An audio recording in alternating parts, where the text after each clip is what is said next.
ya binadamu na vituko vya dunia.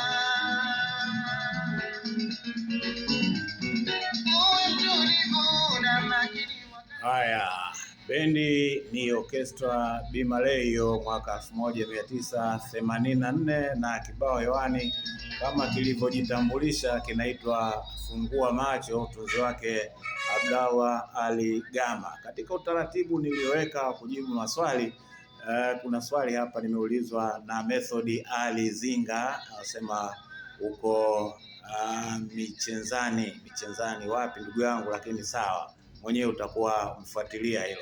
Unauliza, je, mwanamuziki Abdallah Ali Gama yuko wapi na sasa hivi anafanya na bendi gani? Haya, niuliza hivyo, lakini pia umesema ungependa zaidi kujua hata nyimbo alizowahi kutunga. Asante. Abdallah Ali Gama yupo na mpaka sasa yupo, japokuwa hana bendi yoyote kwa sasa, lakini pengine ungependa kumjua basi Abdallah Ali Gama ni nani.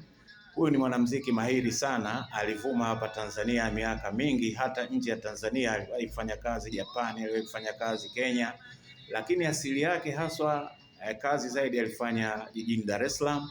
Na mwamba huyo alitokea Morogoro. Chimbuko lake la muziki huyo lilitokea Morogoro wakati ule akiwa mdogo. Basi akipita mitaani alikuwa akivutiwa sana na mazoezi yaliyokuwa yakifanywa na bendi ya Moro Jazz wakati ule chini yake marehemu Baraka Mwishe, kiasi kwamba naye akawa mtumwa pale, mmoja wa vijana ambao walikuwa wakitumwa hata kubeba vyombo, kurudisha ndani, kufanya hivi. Alijitolea, lakini mapenzi makubwa yalikuwa kwenye gitaa la Rizi. Sasa alipata nafasi ya kujifunza muziki akiwa Morogoro pale, japo ilikuwa kwa kiasi kidogo sana, lakini alipokuja jijini Dar es Salaam akaajiliwa na wakati ule kampuni ya kutengeneza betri za National, ilikuwa inaitwa Matsushita Electric Company. Hawa walikuwa wakitengeneza vifaa pia vya National. Kwa hiyo Gama alikuwa akifanya kazi, lakini sio ya kimuziki wakati ule. Lakini sasa kwa vile dhamira yake kubwa na mapenzi yalikuwa muziki, huyu mwamba mshahara wake wa kwanza akanunua Galaton gitaa wakati ule na kuanza kujifunza, na alihangaika kutafuta maeneo ambayo angeweza kuongeza zaidi ujuzi wake.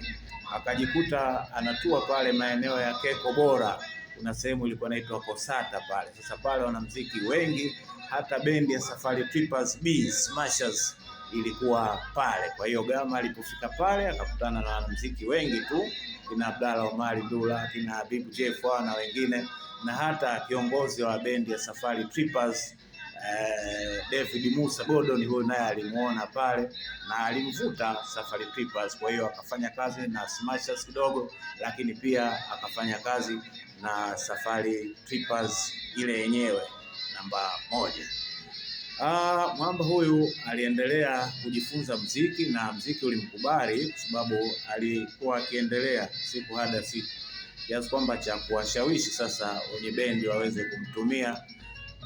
Bendi ya Safari Trippers ilikubali kabisa kuwa naye, lakini kama nilivyokuambia, mwamba huyu alikuwa ana kibarua pale National, kwa hiyo hakuweza kusafiri na bendi. Sasa kuna kipindi bendi ilisafiri na akaenda kutembea katika bendi ya Msono Goma, walikuwa wanapiga pale DDC. Kwa hiyo alipokwenda pale akakutana na Joseph Mulenga, ambaye huyu mwamba alikuwa akimtafuta sana Gama kutokana na uwezo wake ili ampeleke bendi ya Magoti aliyokuwa yeye anafanya kazi wakati huo. Ilikuwa na makao yake makuu pale washirika pale karibu na vituo vile vya meli za kwenda Zanzibar. Kwa hiyo Gama alipelekwa pale na alipojaribiwa akapewa ajira pale na kuahidiwa kulipa mara 3 ya kule kiwandani. Kwa hiyo Gama akaanza rasmi sasa kula mshahara wa muziki. Sasa ilipoanzishwa bendi ya International, Abel Batazali Mgaya huyu mwaka 1977 akatamani afanye kazi na Abdallah Gama. Kwa hiyo baada ya kumkamata Mulenga, basi akahakikisha kwamba Gama naye akapatikana, na ndio ilivyokuwa. Mulenga akawezesha Gama kupatikana kutoka kule Magoti na kuletwa Mchikichini hapa na kuanzisha bendi hiyo ya Da International, lakini baadaye akawa ni mmoja kati ya waanzilishi wa bendi ya Mlimani Park, maana alishaingia sasa kwenye mfumo. Kuanzishwa Mlimani Park ni historia nyingine. Endelea tu kufuatilia maeneo yangu haya kujidai barazani hapa, na kama nilivyokuambia unaweza kuniandikia au unaweza kutumia simu yangu namba 0712328223 kwenye platform yoyote. Ukikuta YouTube, ukikuta kule TikTok ama Facebook, basi unaweza ukadondosha swali lako na mimi nitakupatia majibu. Asante.